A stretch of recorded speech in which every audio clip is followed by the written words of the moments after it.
오늘은 성탄절 후 첫 번째 주일이면서 2019년의 마지막 주일입니다. 아기 예수님의 탄생을 축하하고 기뻐하는 시기이면서도 다른 한편으로는 한 해를 돌아보면서 정리하는 시기이기도 합니다. 어떻게 보면 시작과 끝이 묘하게 겹쳐 있는 시기입니다. 교회력으로는 막 시작하는 시기인데 일반 달력으로는 끝을 맞이하는 시기입니다. 그래서 우리 그리스도인들은 하늘의 시간과 땅의 시간, 이 두 시간을 살아가는 존재라고 할 수 있습니다. 이 땅의 시간으로는 점점 쇠퇴하고 마지막을 향해 가고 있지만 저 하늘의 시간을 향해서는 점점 왕성하게 그 근원을 향해 가고 있기 때문입니다. 우리는 아래로 흘러가는 것이 아니라 하나님을 향해 위로 거슬러 올라가고 있습니다. 우리의 참된 본향을 향해 계속 올라가고 있습니다. 우리에게 긍휼과 풍성한 자비를 베풀어 주신 하나님을 만나게 되는 바로 그 지점을 향해 우리는 올라가고 있습니다. 우리는 2019년의 끝자락에 있는 것이 아니라 장차 만나게 될 하나님의 최근의 자리에, 가장 앞선 자리에 있다고 할 수 있습니다. 이 마지막 주일은 단지 지난 1년을 보내는 송년의 주일이 아니라 지난 1년간 베풀어 주신 하나님의 은총을 찬송하는 송년의 주일이고, 우리 가까이에서 우리와 함께 계시는 임마누엘의 하나님께 감사드리는 감사 주일이기도 합니다. 그런 의미에서 오늘 이사야 예언자가 들려주는 찬송의 시간은 오늘 우리에게도 알맞은 찬송의 노래라고 할 수 있겠습니다. 당시 이사야의 시대는 페르시아 식민지 시절로서 이스라엘은 강대국들의 틈바구니 속에서 이리저리 짓밟혀 처량하기 그지없는 시기였습니다. 그럼에도 하나님께서는 자기의 백성들에게, 하나님을 속이지 않는 자녀들에게 함께 하신다는 임마누엘의 약속을 떠올리면서 이사야는 하나님의 크신 은총을 찬송하고 있습니다. 하나님께서는 이스라엘의 구원자가 되어주셨고, 그들이 고난을 받을 때 친히 고난을 받으셨고, 다른 대리자를 통해서가 아니라 하나님께서 직접 고난 가운데 있는 그들을 구원해 주셨다고 찬송하고 있습니다. 구원자이신 하나님께서 자기 백성이 당한 모든 환난 가운데 함께 하셨다는 믿음의 찬송입니다. 주님께서 우리 모두에게 베푸신 은혜, 그의 긍휼과 그의 풍성한 자비를 따라서 이스라엘의 집에 베푸신 크신 은총을 기억하면서 이사야는 주님을 찬양하고 있는 것입니다. 하나님께서는 보잘것없는 곳에 빛을 비추어 영광으로 빛나게 하시고 죄와 죽음의 골짜기에서 우리를 안전하게 피하게 하시고 눈물과 고통의 자리에 참된 위로와 회복이 임하게 하시고 비천하고 낮은 곳을 존귀하고 높은 곳으로 전환시켜 주시는 분이십니다. 그것이 바로 임마누엘의 약속이고 성자 예수님이 이 땅에 우리와 함께 하시는 참 사람으로 오신 성탄의 뜻이기도 합니다. 오늘 마태복음서의 본문은 이러한 성탄의 뜻, 임마누엘로 이 땅에 오신 예수님의 이야기를 전해주고 있습니다. 요셉의 시선으로 성탄의 이야기를 서술하는 이 마태복음서는 한편으로는 하나님께서 죽음의 위험에서 아기 예수의 가정을 지키시는 하나님의 인도하심을, 다른 한편으로는 이 땅에 평화의 왕으로 오신 아기 예수님이 태어나자마자 겪어야 했던 고난, 즉 오늘 히브리서의 말씀처럼 피와 살을 가진 인간으로서 몸소 겪으셨던 고난을 통해 임마누엘의 현실이 그리 평탄한 것만은 아니라는 것을 사실적으로 보여주고 있습니다. 임마누엘의 약속은 우리에게서 시험과 고난을 면제해 주는 것이 아니라 바로 그 시험과 고난 속에 하나님이 우리와 함께 하신다는 약속입니다. 예수님께서는 우리와 같이 피와 살을 가진 사람이 되셨고 죽음을 겪으심으로 죽음의 세력을 멸하셨고 그럼으로써 일생 동안 죽음의 공포 때문에 종노릇하는 사람들을 해방시켜 주셨습니다. 그리고 하나님 앞에서 자비롭고 성실한 대제사장이 되심으로써 자기 백성의 죄를 대신 갚아주셨습니다. 예수님께서는 몸소 시험과 고난을 당하심으로 시험과 고난 가운데 있는 모든 사람을 도우십니다.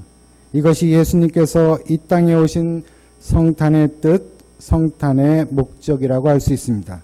바로 이 예수님이 임마누엘의 하나님, 우리와 함께 하시는 하나님이십니다.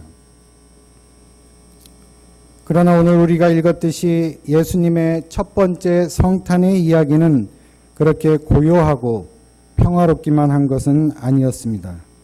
누가복음에서처럼 목자들이 이상한 일을 보기 위해 오지도 않았고 더없이 높은 곳에서는 하나님께 영광이요 땅에서는 주님께서 좋아하시는 사람들에게 평화로다라는 노랫소리도 들리지 않았습니다. 대신에 아기 예수를 찾는 군인들의 발자국 소리와 아기를 잃은 어머니들의 울부짖는 소리가 베들레헴 지경을 뒤덮고 입었습니다. 아버지 요셉은 갓 태어난 아기와 몸도 아직 추스리지 못한 아내를 데리고 한밤중에 이집트로 피신해서 피난민의 생활을 해야 했습니다. 그리고 헤롯이 죽은 뒤에 천신만고 끝에 귀국했지만 헤롯의 아들 아켈라오가 유대 지방이 왕이 되었다는 소식을 듣고 두려워서 유대로 돌아가기를 포기하고 이방의 땅 갈릴리 지방의 나사렛으로 가서 조용히 살아야만 했습니다. 오늘 이야기의 내용을 보면 아기 예수가 만왕의 왕, 평화의 왕으로 오셨다는 어떤 명백한 증거도 찾기가 어렵습니다. 비록 요셉의 가정의 삶에 주님이 천사를 통해 개입하시고 인도하였다고 할 수 있지만 아기 예수의 탄생을 둘러싸고 벌어진 일들을 보면 위험과 피난, 폭력과 죽음, 고통과 눈물, 두려움과 소외가 성탄의 현실에 암울한 그림자를 드리우고 있습니다. 임마누엘의 현실이 그렇게 평화롭고 안전하게만 보이지는 않습니다. 아기 예수의 탄생은 요셉 가정에 피난민이라는 불안정한 삶을 초래했고 이집트로 돌아온 후에도 멸시받는 땅 나사렛에서 살아야 하는 소외를 결과했습니다.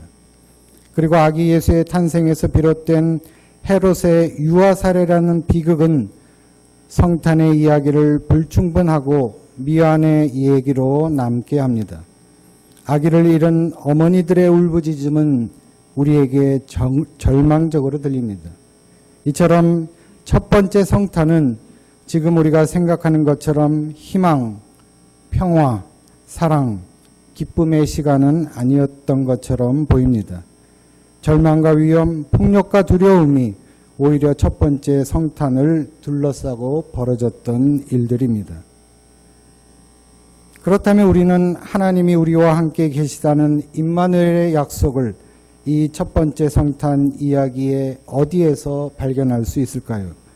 하나님께서는 이 위험과 비극의 한가운데 어디에 함께하고 계신다는 말씀일까요? 하나님이 함께 하셨다면 예수의 성탄은 보다 안전하고 평화로운 방법으로 임해야 하지 않았을까요? 적어도 베들레헴 인근에서 울부짖는 어머니들의 애곡 소리는 없어져야 하지 않았을까요? 왜 이런 폭력과 고통의 한가운데 성탄은 자리하고 있는 것일까요? 그러나 어떻게 보면 성탄은 바로 이러한 인간이 겪는 고통과 환난의 한가운데로 예수님이 오셔서 그 고통과 환난에 동참하신다는 것을 여실히 보여주는 사건이라고 할 수가 있습니다. 고난과 시험을 받는 인간들을 도우시기 위해 예수님이 몸소 고난과 시험을 겪으신 임마누엘의 사건이었습니다. 다른 대리자를 내세운 것이 아니라 친히 고난을 받으시고 친히 인간들을 구하신 사건입니다. 그렇게 하심으로 예수님은 우리의 참된 형제여 참된 자매가 되어주신 것입니다. 자기 백성들, 하나님을 속이지 않는 자녀들을 구원하시기 위해 예수님은 고난의 한가운데로 들어오신 것입니다. 그것이 오늘 우리가 마태의 성탄 이야기를 통해 깨닫게 되는 임마누엘의 약속입니다. 이 임마누엘의 약속이 지극히 작고 불완전하고 고통스럽고 두려움과 소외 속에 있는 아기 예수의 이야기를 더없이 영광스럽고 완전하고 위로와 회복, 희망과 기다림으로 가득한 세상에서 가장 아름다운 이야기로 전환시켜 줍니다. 우리는 그러한 전환을 이 마태복음서의 성탄 이야기에서 발견하게 됩니다.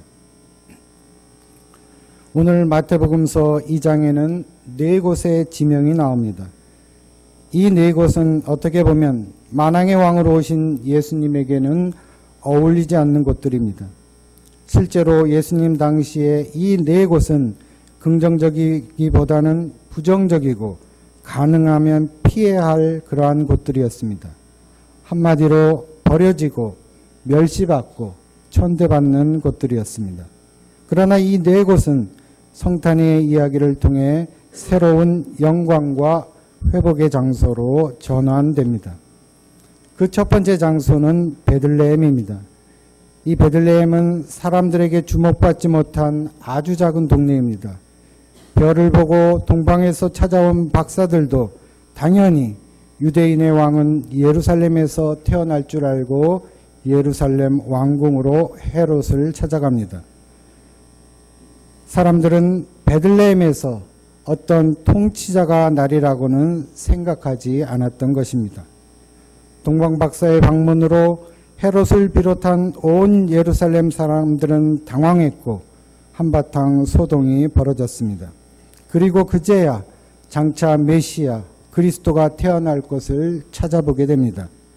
그러나 이미 예언자 미가를 통해 베들레헴은 그리스도의 탄생지로 예정되어 있었습니다. 마태는 2장 6절에서 미가의 예언을 인용합니다. 너 유대 땅에 있는 베들레헴아, 너는 유대 고을 가운데서 아주 작지가 않다. 너에게서 통치자가 나올 것이니 그가 내 백성 이스라엘을 다스릴 것이다. 그리고 이 예언의 말씀대로 아기 예수는 베들레헴에서 태어나셨습니다. 이제 베들레헴은 더 이상 작은 곳, 이름 없는 곳이 아닙니다.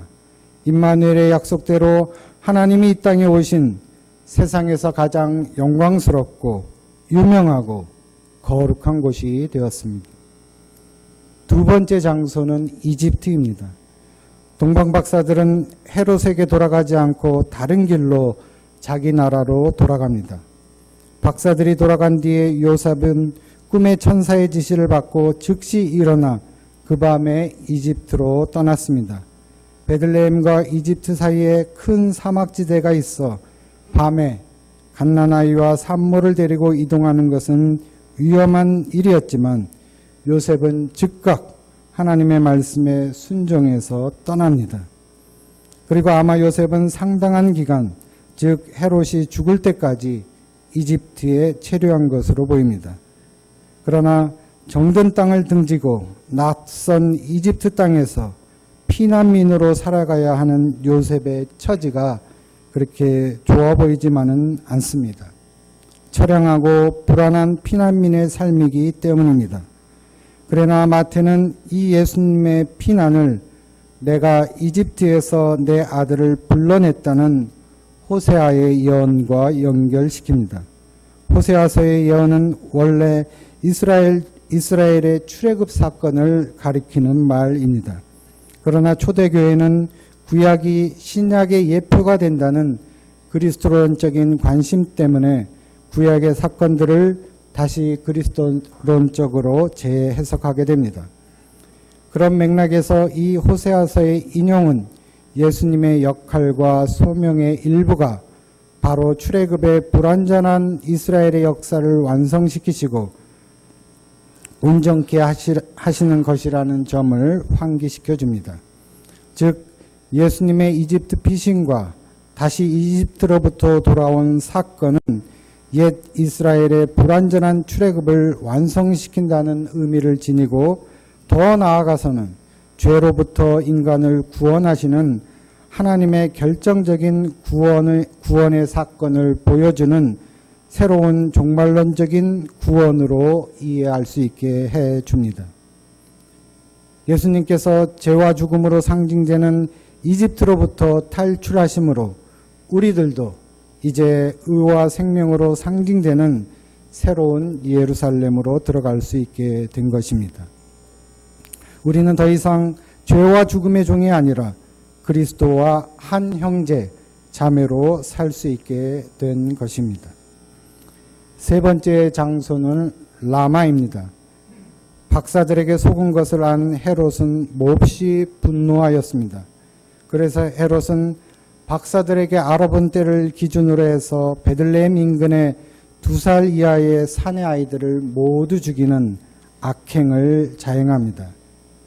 이는 어떻게 보면 크건 작건 간에 자신의 왕권을 지키려는 모든 세상 왕들의 특색이기도 합니다.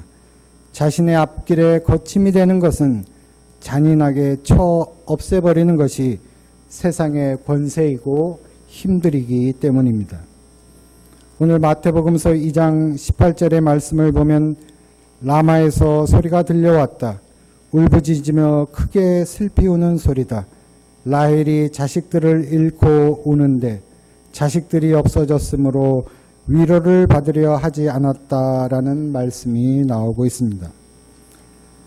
이 라마는 베냐민 지파의 고을로서 예루살렘 북쪽 8km 베들레헴에서 가까운 곳으로 일찍이 바벨론으로 포로가 되어 잡혀가던 이스라엘 백성들이 통과하던 지점이라고 합니다.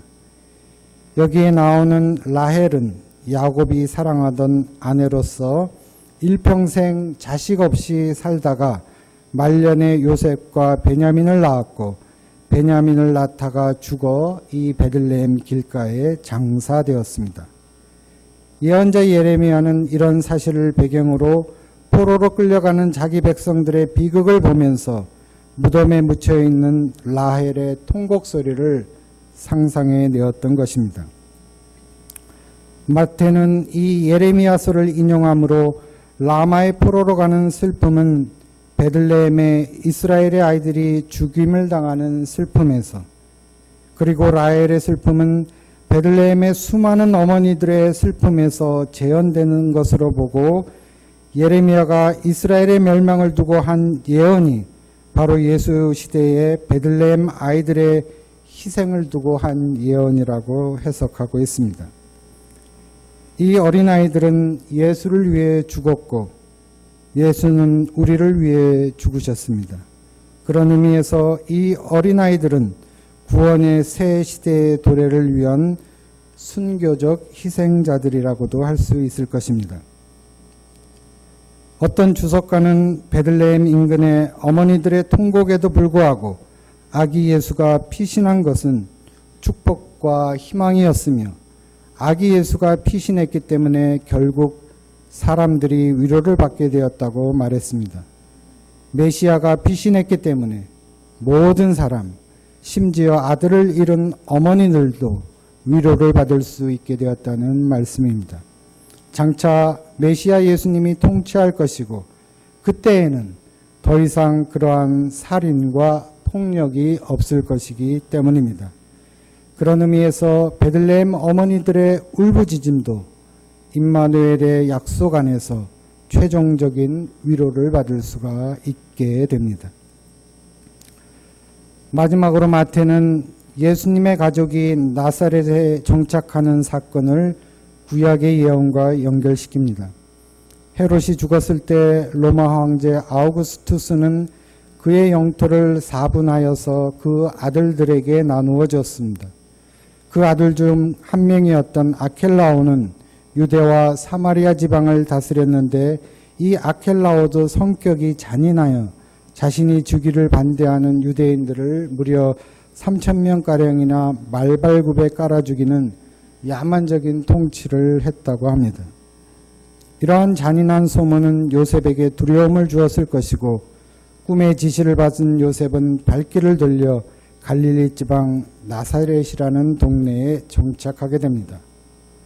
당시 나사렛은 천한 곳 멸시받는 곳이었습니다. 나사렛은 구약 어디에서도 유대 문헌에도 요세푸스의 역사서에도 나타나지 않는 무명의 촌이었습니다. 그것은 유대인들로부터 천시를 받는 것으로 이방의 갈릴리 지역에 있는 한 작은 마을이었습니다.